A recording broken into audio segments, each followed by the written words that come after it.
Perkenalkan, nama saya Vivi Nur Arifah dengan NIM T 2019-1299, Prodi Pendidikan Agama Islam, Fakultas Tarbiyah dan Ilmu Keguruan YIN Jember.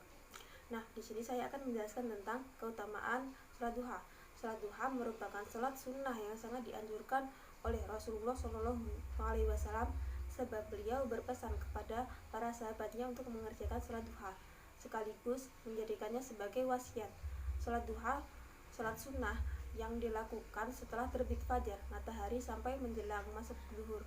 Afdolnya dilakukan pada pagi hari, di saat matahari sedang naik, kira-kira jam 7 pagi. Ada beberapa keutamaan sholat duha. Yang pertama, dijadikan nama salah satu dalam Al-Quran, ad-duha, wadduha wal-laili idza saja ma wadda'aka rabbuka wa ma qala, yang artinya demi duha waktu matahari sepenggalahan naik, dan demi malam apabila telah sunyi, Tuhanmu tiada meninggalkan kamu dan tiada pula benci kepadamu. Surat Ad-Duha ayat 1-3.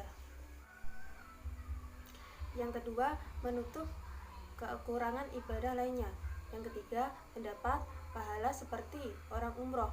Rasulullah SAW bersabda, barang siapa berjalan hendak melaksanakan sholat wajib sedangkan dia dalam keadaan bersuci, maka seperti pahala yang berhaji yang sedang ihram. Dan barang siapa berjalan hendak mengerjakan sholat duha tidak ada tujuan lain kecuali sholat itu, maka pahala seperti orang melaksanakan umroh dan mengerjakan sholat dengan sholat lain tanpa diselingi perbuatan sia-sia, maka dia ditulis sebagai golongan orang-orang yang mendapat tempat yang tinggi. Yang keempat, dibangunkan sebuah rumah di surga. Dari Abdullah bin Umar radhiyallahu anhu berkata, aku bertemu Abu Dzar dan berkata padanya, wahai paman, berilah kepadamu kilasan kebaikan. Abu Dzar berkata, aku pernah bertanya kepada Rasulullah SAW seperti yang engkau tanyakan padaku. Maka Rasulullah SAW bersabda, jika engkau mengerjakan sholat duha 2 rakaat, maka engkau tidak tercatat sebagai golongan orang-orang yang lalai. Jika engkau mengerjakan sholat duha 4 rakaat, maka engkau tertulis sebagai golongan orang-orang yang berbuat baik.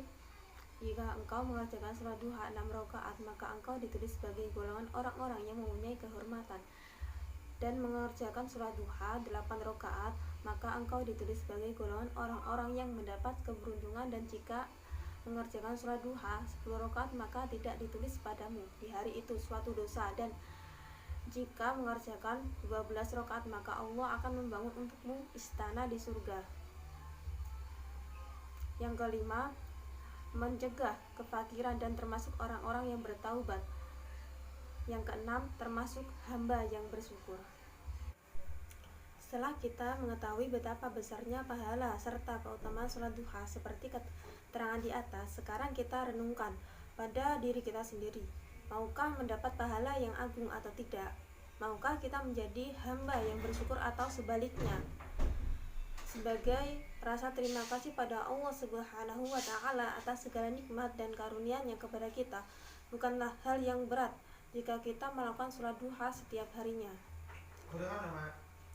Sekian penjelasan dari saya, semoga bermanfaat. Wassalamualaikum warahmatullahi wabarakatuh.